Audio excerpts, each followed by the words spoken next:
Hi friends, welcome to my channel.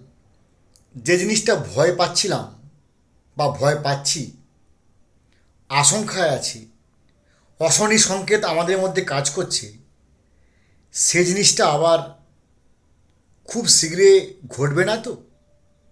এই চিন্তা, এই স্তুতি আমাদের মধ্যে কাজ করছে। মনে হবে কেন? কী এমন অশনি সংকেত? নিশ্চয়ই জানেন যে গত 17ই জানুয়ারি 2026 কেরালা হাইকোর্টে এই ডিএ নিয়ে একটা মামলা হয়।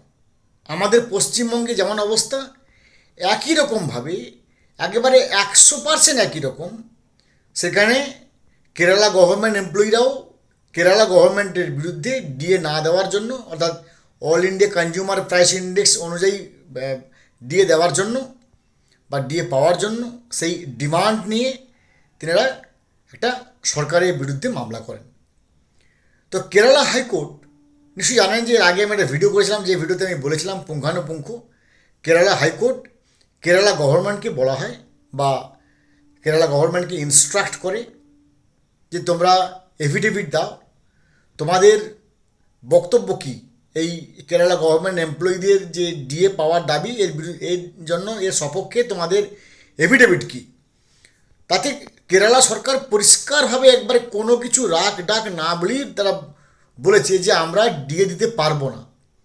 অর্থাৎ এটা ইটস এ একবার মানে ওনারা তাদের হলফনামায় বলেছে it's a part of administration, অর্থাৎ এটা একটা প্রশাসনের অঙ্গ বা প্রশাসনের অংশ। তার মানে সহজ বাংলা তর্জমা করলে, তার ব্যাখ্যা অনুব্যাখ্যা করলে দাঁড়ায় যে ডিএ দয়ার দান, যেটা আমাদের পশ্চিমবঙ্গ সরকার বলেছিল। একই রকমভাবে পশ্চিমবঙ্গের ভাই বলতে পারেন বা পশ্চিমবঙ্গের কাছ থেকে শিয়াল প্যাঁচ বুদ্ধি নিয়ে হোক, তারা কিন্তু একই রকম স্ট্যান্ডে আছেন। হতে পারে। তাহলে আমাদের আশঙ্কাটা কোথায়? এখান থেকে কী এমন অশনি সংকেত বানিয়ে আমাদের মধ্যে কাজ করছে? কারণ সুপ্রিম কোর্টের নিয়ম আছে, সুপ্রিম কোর্টের ডিসক্রিশনারি পাওয়ার আছে, স্বেচ্ছাধীন আইন। কি আইন? না, যদি এই মুহূর্তে কেরালা গভর্নমেন্ট, যখন তারা জানে যে এরকম একটা ওয়েস্ট বেঙ্গল গভর্নমেন্টের একটা ডিএ মামলার রায় বেরোবে খুব শীঘ্রই, কারণ সুপ্রিম কোর্টের রায় মানে সেটা প্রত্যেকটা স্টেটকে ইন টোটো 100% মানতে হবেই।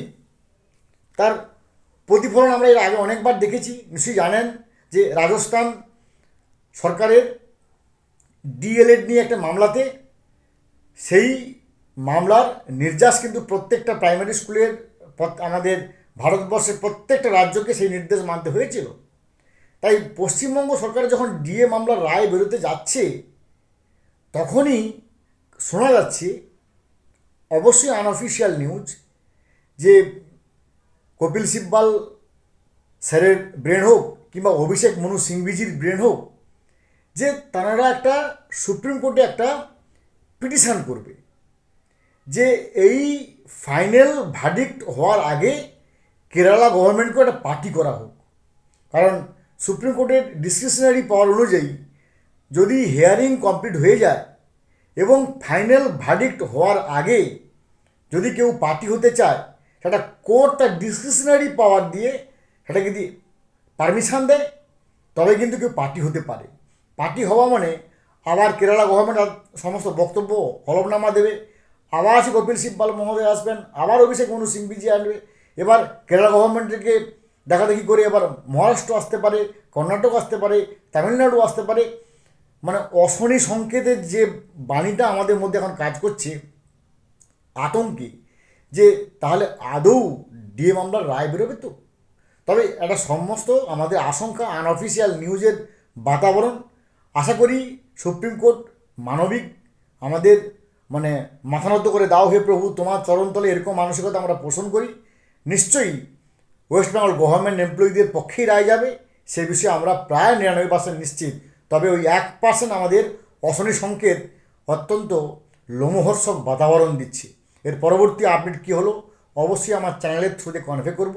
ভালো থাকুন, have a good day, thanks.